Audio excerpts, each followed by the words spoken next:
ये श्वेत पत्र नहीं है, ये काला ब्रश है। This is not a white paper, this is a black brush.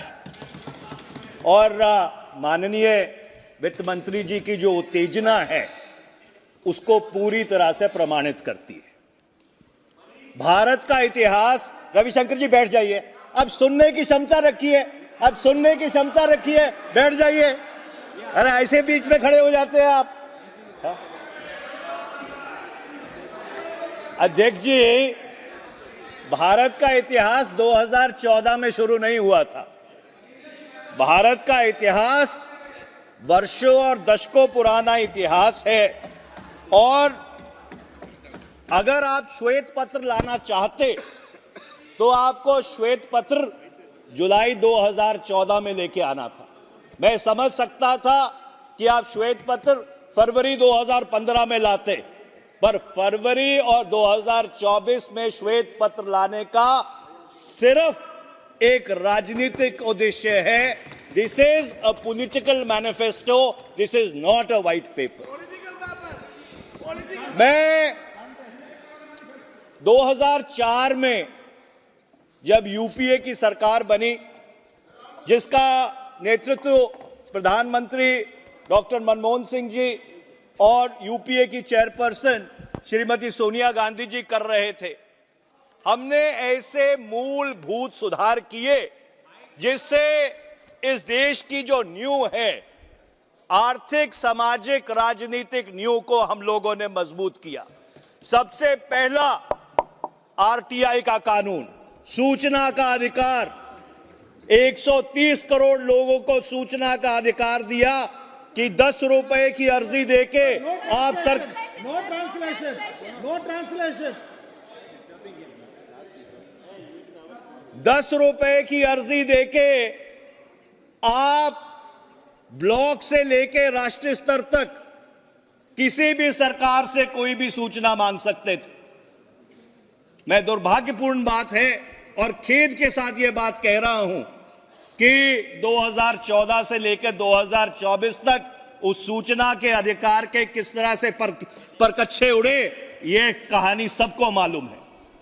दूसरी बड़ी उपलब्धि मनरेगा का कानून।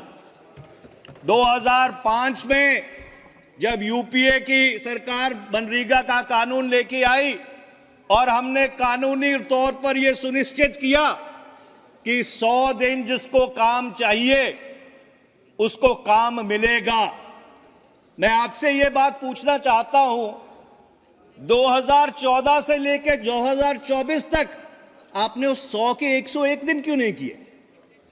आपने उस 100 का 101 दिन नहीं किया। हां, उस कानून को आप कोसते रहे और उस कानून की जो असलियत है उसके ऊपर मैं बाद में आऊंगा। तीसरा, निशुल्क शिक्षा का कानून कि 6 से लेकर 14 वर्ष तक पूरे देश में जात धर्म से ऊपर उठकर जिस बच्चे को शिक्षा चाहिए उसको निशुल्क शिक्षा दी जाएगी। और चाहे बड़े से बड़ा निजी स्कूल हो, चाहे कोई भी स्कूल हो, 25% जो सीटें थी वो आरक्षित की गई।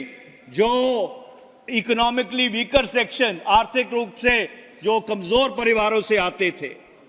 उसके बाद नेशनल फूड सिक्योरिटी एक्ट, इस देश के 77% के ऊपर गेहूं, चावल, मोटा दाना देने का काम किसने किया?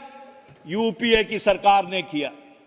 5वां, आधार, जिसने मूलभूत आधार रखा, जिसके ऊपर जितना ढांचा बना हुआ है वो किसने शुरू किया? और जब यूपीए ने सरकार छोड़ी तो उस समय 80 करोड़ से ज्यादा आधार कार्ड बने हुए थे। मैं आपसे पूछना चाहता हूं कि आपके पिछले 10 वर्ष की क्या उपलब्धि रही?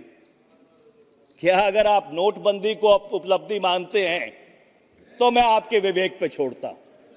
अगर आप जीएसटी को जिस तरह से क्रियान्वित किया उसको उपलब्धि मांगते हैं, जिसने भारत का सारा लघु उद्योग को कई सालों तक नष्ट कर दिया, तो फिर मैं उसको आपके विवेक पे छोड़ता हूं। मैं उम्मीद करूंगा जब वित्त मंत्री अपना इस मोशन के ऊपर जवाब देंगी तो जरूर इस सदन को बताएंगी कि आपकी सरकार की ऐसी कौन सी 5 बड़ी उपलब्धियां रही हैं आपके 10 साल के कार्यकाल में। अब मैं अर्थव्यवस्था पे आता हूं। अध्यक्ष महोदय, 2004 में जब हम लोगों ने सरकार संभाली तो परिस्थिति क्या थी। 2003-04 में जो फिस्कल डेफिसिट था वो 4.5% था। 2007-08 में आर्थिक महामंदी, अंतर्राष्ट्रीय आर्थिक महामंदी से पहले वो घटकर 2.8% हो गया। जो रेवेन्यू डेफिसिट था कि सरकार के राजस्व में जो कमी थी, मैं इसलिए बता रहा हूं, मैं पहले का भी बताऊंगा, अपना भी बताऊंगा और आपका भी बताऊंगा कि 2003-04 में जो रेवेन्यू डेफिसिट था वो 3.6% था। 2007-08 में वो घटकर 1.2% रह गया। जो सेविंग्स टू जीडीपी रेशो था कि जो आप बचत करते हैं जिससे अर्थव्यवस्था चलती है, वो 2003-04 में 29.8% था, जो 2006-07 तक बढ़कर 34% हो गया। जो इन्वेस्टमेंट टू जीडीपी रेशो था वो 2003-04 में 28.2% था, जो 2006-07 में बढ़कर 35.9% हो गया। 1998 से लेके जब 2004 तक आपकी सरकार रही, जो न्यूनतम समर्थन मूल्य था, एमएसपी थी, उसको आपने सिर्फ 30 रुपए से बढ़ाया था। 2004 से लेके 2008 तक वो जो न्यूनतम समर्थन मूल्य था वो 300 रुपए बढ़ा था, और 1998 से लेके 2000, जो 2004 से लेके 8 तक गिर के 5.12% रह गया। और जो अर्थव्यवस्था का है बढ़कर सबसे पहले बचत, फिर खपत, सेविंग्स, कंजम्पशन, फिर निवेश, इन्वेस्टमेंट, प्रोडक्शन और फिर रोजगार। अब इनकी जो कहानी है वो आंकड़े अपने आप बयान करेंगे। वर्ष 2013-14 में, जिसको आप कहते हैं कि भारत की अर्थव्यवस्था फ्रेजाइल 5 में पहुंच गई थी, अर्थव्यवस्था को लकुआ मार गया था, कई अलंकरण इस्तेमाल किए गए, रविशंकर प्रसाद जी को तो याद ही होगा।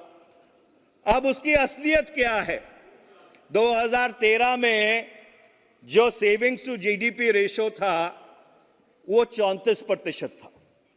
2022 में वो गिरकर 30% रह गया। जो प्राइवेट फाइनेंशियल कंजम्पशन एक्सपेंडिचर था वो 2013-14 में 60% था।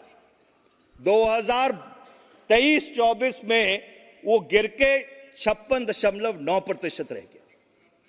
जो इन्वेस्टमेंट टू जीडीपी रेशो था 2013-14 में 33.8% था। और वित्त मंत्री जी, जो जवाब आपने 2 दिन पहले दिया है उसमें आपने इस बात को कबूला है कि वर्ष 2023-24 में वो गिर के 29.20% रह गया है। और इसका कारण ये है कि मैंने ये बात फाइनेंस बिल के दौरान भी कही थी कि पिछले जो 3 साल से कोविड के बाद आपका वित्तीय घाटा है जो 17-18 लाख करोड़ की रेंज में चल रहा है, वो प्राइवेट इन्वेस्टमेंट को क्राउड इन नहीं कर रहा है, वो प्राइवेट इन्वेस्टमेंट को क्राउड आउट कर रहा है। जब सरकार ही इतना कर्ज लेती है बाजार से अपना खर्चा चलाने के लिए, अपने बजट को बैलेंस करने के लिए, तो जिस निजी क्षेत्र को आपने 2019-20 में इतने बड़े बड़े कंसेशंस दिए थे उस निजी क्षेत्र को तो वो मार्केट एक्सेस मिल ही नहीं पाता। मैं आगे चलता हूं, जो ग्रॉस कैपिटल फॉर्मेशन थी 2013-14 में वो 33.8% थी, 22-23 में गिरकर 31.4% रह गई। अब आप बेरोजगारी के दर पे आइए। बेरोजगारी का दर वर्ष 2013-14 में 4.9% था और सीएमआई की जो 4 मंथ की मूविंग एवरेज है, क्योंकि सरकारी आंकड़े तो आने बंद हो गए हैं, वो 2023-24 में 8 से लेके 9% है। इस देश में पिछले 10 वर्ष में जो बेरोजगारी है वो बढ़ी है। आपने खुद अपने बजट के भाषण में ये बात कही 10वें पैरे में कि 2014 से लेके 24 तक 25 करोड़ लोगों को गरीबी रेखा से, मल्टी डायमेंशनल पॉवर्टी से मुक्त किया गया। यह बात भी सही है कि 2004 से लेके 14 तक 27 करोड़ लोगों को गरीबी रेखा से ऊपर लाया गया। तो जो सरकार 27 करोड़ लोगों को गरीबी रेखा से ऊपर लेके आती है, उस सरकार के बारे में आप कहते हैं कि उन्होंने तो कुछ किया ही नहीं। They were absolutely an incompetent government। ये किस तरह का लॉजिक है कि अगर आप अपनी पीठ थपथपाते हैं कि हमने 25 करोड़ लोगों को हमारे 10 साल के कार्यकाल में गरीबी रेखा से ऊपर उठाया, तो जिस सरकार ने 27 करोड़ लोगों को, और इसका जिक्र आपने अपनी 2020-21 के बजट भाषण में भी किया था, उसकी आप निंदा करने में कोई कसर नहीं छोड़ते। ये किस तरह का कि रोजगार का क्या हुआ। और उसका सबसे बड़ा प्रमाण ये है कि वर्ष 2013-14 में जब हमने सरकार छोड़ी थी तो मनरेगा का जो बजट था वो 33,000 करोड़ था। जो एक्चुअल पैसा खर्च हुआ वो 32,992.83 करोड़ रुपया हुआ। 2023-24 में वो बढ़कर 86,000 करोड़ हो गया। तो इसका यह मतलब है कि अर्थव्यवस्था में रोजगार नहीं पैदा हो रहे। लोग जो मिनिमम वेज है उस मिनिमम वेज पे काम करने के लिए तैयार है। साल में दुगना करना पड़ा।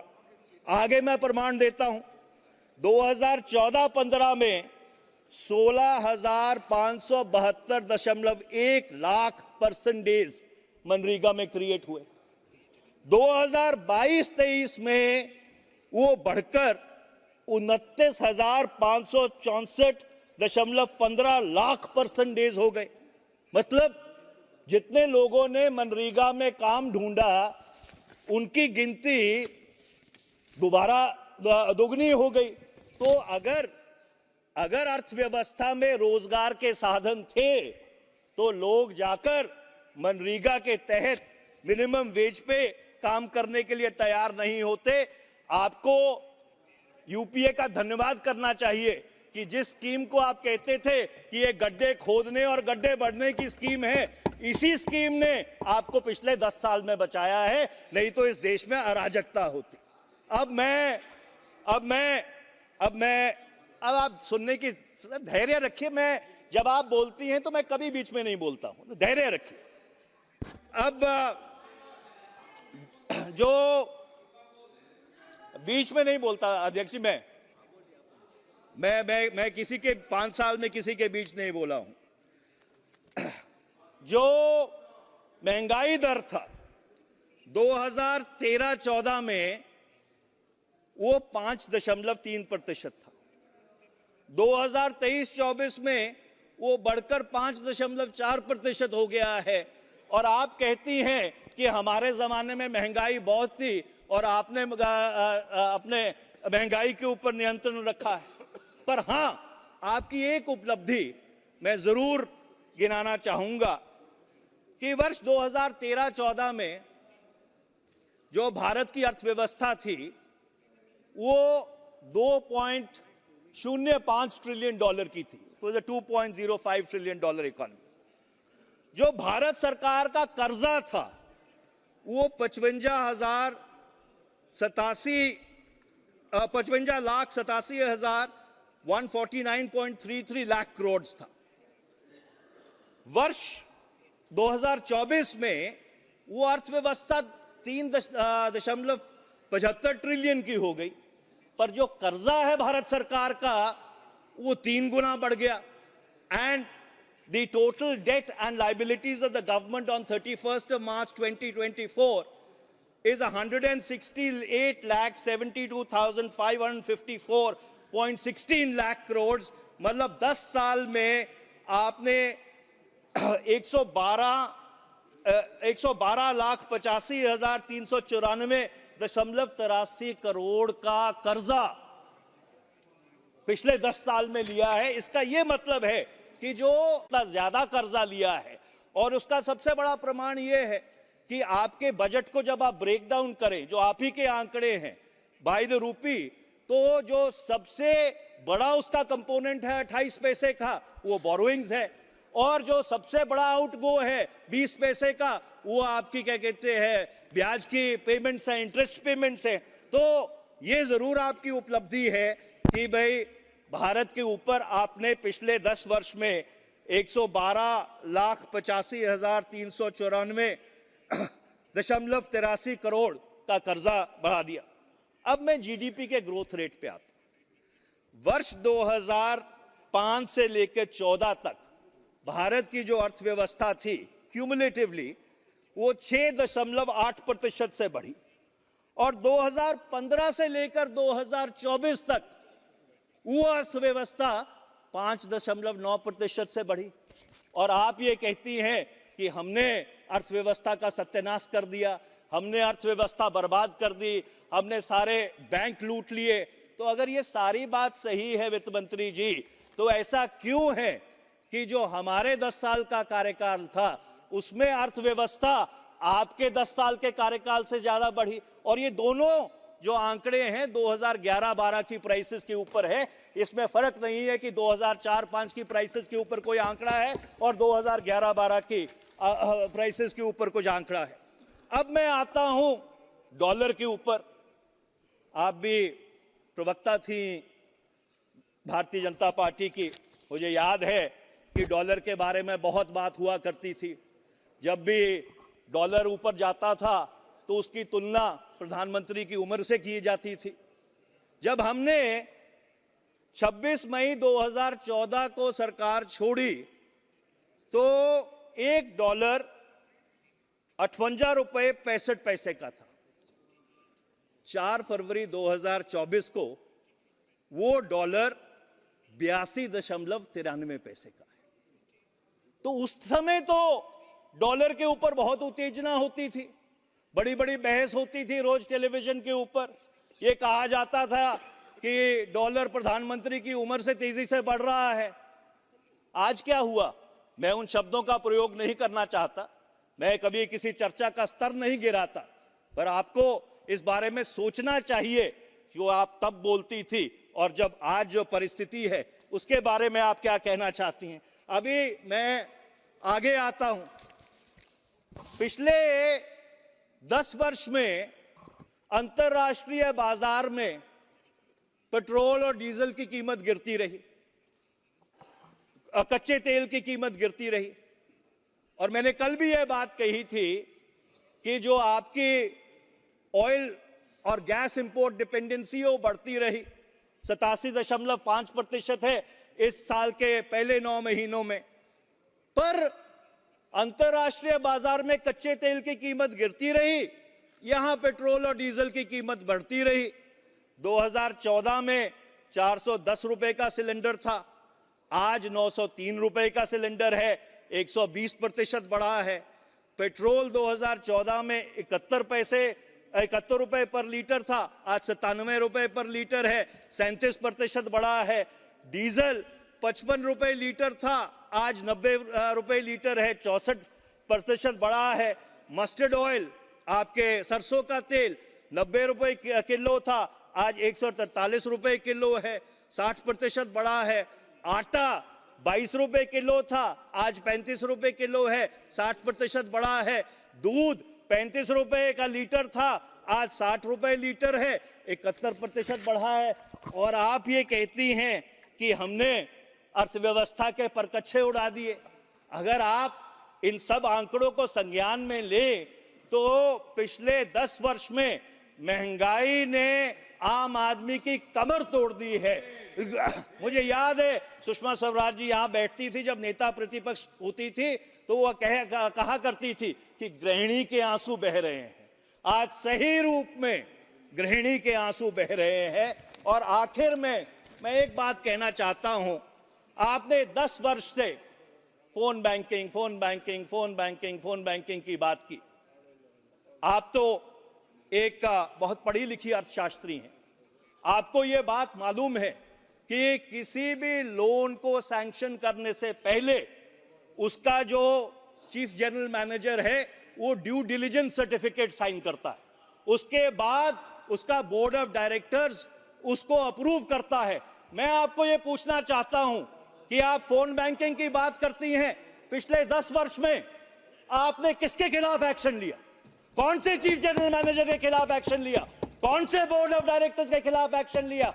कौन से राजनीतिज्ञ के खिलाफ एक्शन लिया? आप बात बड़ी बड़ी करती हैं। 10 साल आपको मिले, आपने एक चीफ जनरल मैनेजर के खिलाफ एक्शन लिया? आपने एक बोर्ड के खिलाफ? 1 मिनट अध्यक्ष जी, 10 साल की बात है, सुन लीजिए, आखिरी 2 दिन रह गए हैं संसद के। आपने किसी राजनीतिक लीडर के खिलाफ एक्शन लिया? सदस्य किसने फोन किए थे? आपकी बहुत लंबी लिस्ट। और मैं आखिरी बात यह कहना चाहता हूं, और यह दुर्भाग्यपूर्ण बात है, और स्टैंडिंग कमेटी और फाइनेंस की इसके ऊपर एक नहीं 15 रिपोर्ट है। जो आपका इंसॉल्वेंसी और बैंकरप्सी एक्ट है, उसने जो बैंक लूट है उसको इंस्टीट्यूशनलाइज किया है। The IBC process has institutionalized bank लूट। अध्यक्ष जी मुझे रोक रहे हैं, अगर मेरे पास इतना मटेरियल है कि मैं 2 घंटे और जो अर्थव्यवस्था की असलियत है वो उजागर कर सकता हूं। धन्यवाद अध्यक्ष जी।